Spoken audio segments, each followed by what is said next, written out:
You're a pervert. Think you can be a pervert and not pay for it?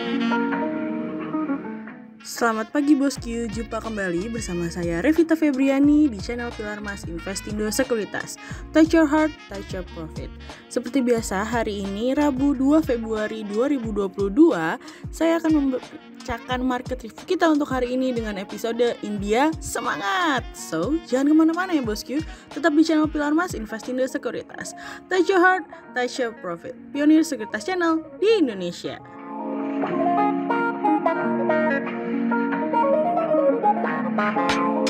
Mari kita awali pagi ini dengan Global Economics Calendar. Yang pertama ada dari US MNI Chicago naik dari sebelumnya 64,3 menjadi 65,2 dari Bloomberg. Yang kedua, ada dari US Dallas Fed Manufacturing Activity turun dari sebelumnya 7,8 menjadi 2 dari Bloomberg. Dan yang ketiga, ada dari US PMI Manufacturing naik dari sebelumnya 55 menjadi 55,5 dari Bloomberg. Kita beralih ke corporate news. Yang pertama ada dari PT Trisula Tekstil Industri Tbk atau BEL tingkatkan kinerja di tahun 2022 bakal perluas pasar kain dari kontan.co.id. Yang kedua, ada dari PT Indosemen Tunggal Prakasa Tbk atau INTP menganggarkan alokasi belanja modal atau capital expenditure sekitar 1 triliun rupiah tahun ini dari kontan.co.id. Dan yang ketiga ada dari PT Jasa Armada Indonesia Tbk atau IPCM siapkan capex 250 miliar rupiah di tahun 2022 dari kontan.co.id. Pada perdagangan hari Senin 31 Januari 2022, IHSG ditutup melemah 14 poin atau 0,22% menjadi 6.631. Sektor financials, properties and real estate, consumer non-cyclical, infrastruktur, industrial bergerak negatif dan mendominasi penurunan IHSG kali ini. Investor asing di seluruh pasar membukukan penjualan bersih sebesar 107 miliar rupiah. Cerita hari ini akan kita awali dari India Semangat. Di tengah situasi dan kondisi India yang masih kurang bergairah terhadap pertumbuhan ekonomi, India pada akhirnya berkomitmen untuk menggandakan stimulusnya dan akan mengandalkan pasar surat utang atau obligasi untuk melakukan pinjaman. Perdana Menteri Narendra Modi mengatakan bahwa pemerintah menargetkan defisit anggaran sebesar 6,4%, bahkan lebih dari GDP pada tahun ini, lebih besar dari yang kami proyeksikan sebelumnya yang akan berkisar 6,1%. Namun, rencana Narendra Modi itu tidak mudah kawan. Pasalnya, rencana untuk mendorong pertumbuhan ekonomi di India itu membutuhkan pinjaman sebesar 14,95 triliun rupiah atau 200 miliar dolar untuk menutupi kekurangan defisit anggaran dari sebelumnya yang hanya berkisar 13 triliun rupiah.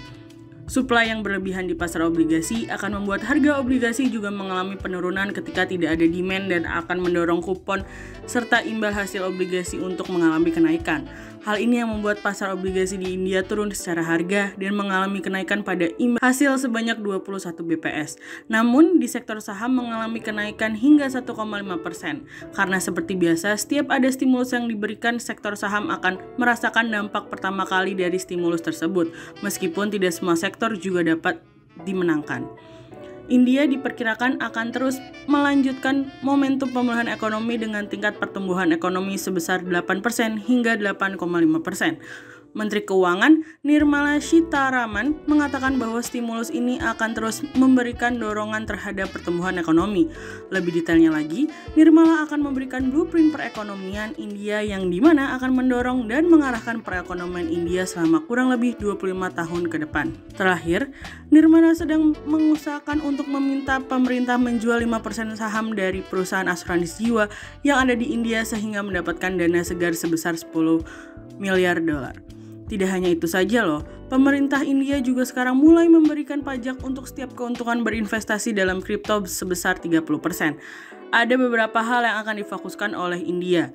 Yang pertama, defisit anggaran fiskal tahun ini akan direvisi dari sebelumnya 6,8% menjadi 6,9% dari GDP.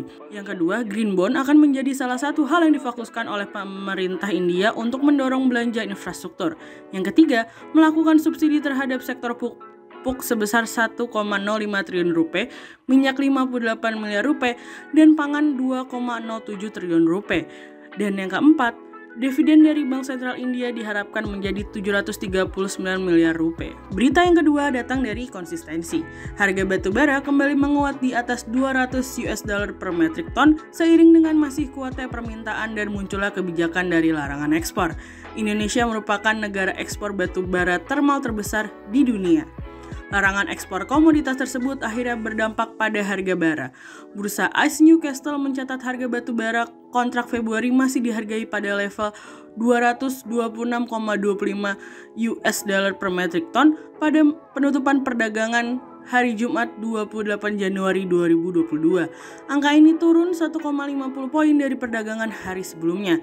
Sementara untuk kontrak Maret, bursa perdagangan batu bara pada level 203,50 US dollar per metric ton, turun 1,25 basis point dibandingkan penutupan perdagangan hari sebelumnya.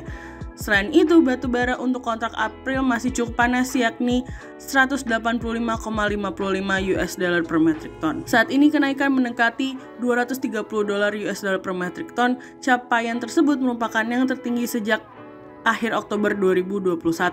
Penangguhan izin ekspor ini dilakukan setelah stok batu bara pada pembangkit listrik tenaga uap atau PLTU milik PLN dan Independent Power Producer menipis pada Desember 2021. Meski demikian, pelonggaran ekspor yang diberikan pemerintah kepada 171 perusahaan sejak 20 Januari juga tidak membantu meringankan permintaan pasar. Di sisi lain, permintaan batu bara di Eropa membesar akibat melonjaknya harga gas alam di kawasan itu. Kondisi tersebut mendorong pembangkit listrik untuk menggunakan lebih banyak batu bara untuk menghasilkan energi. Dalam situasi ini, ketegangan antara Rusia dan NATO atas Ukraina juga meningkatkan kekhawatiran akan penurunan lebih lanjut dalam pasokan gas. Sehingga berdasarkan analisa teknikal, kami melihat saat ini IHSG memiliki peluang bergerak menguat terbatas dan ditradingkan pada level 6.604 hingga 6.672. Namun perhatikan, koreksi tipis mungkin akan terjadi. Berikut Stockwatch pilihan dari pilar emas. Yang pertama ada dari INKP, yang kedua ada dari RALS, dan yang ketiga ada dari MAPA. Berikut dua saham pilihan dari pilar emas. Yang pertama ada dari IPCM atau PT Jasa Armada Indonesia Tbk yang siapkan capex sebesar 250 miliar rupiah di tahun 2022.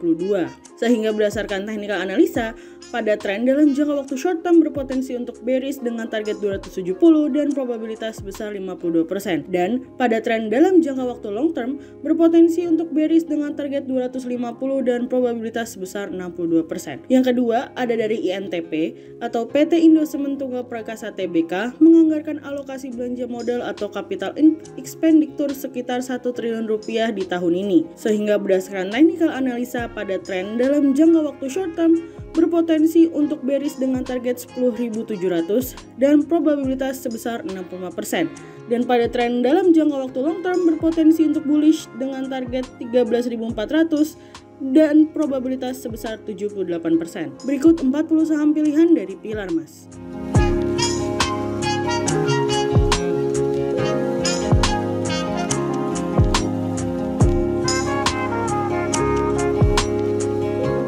Sekian market review kita untuk hari ini. Untuk research lebih lengkapnya, bosku bisa mengunjungi website kami di www.pilarmas-investindo.co.id. So, jangan kemana-mana, tetap di channel Pilar Mas Investindo Sekuritas. Touch your heart, touch your profit. Pionir Sekuritas Channel di Indonesia.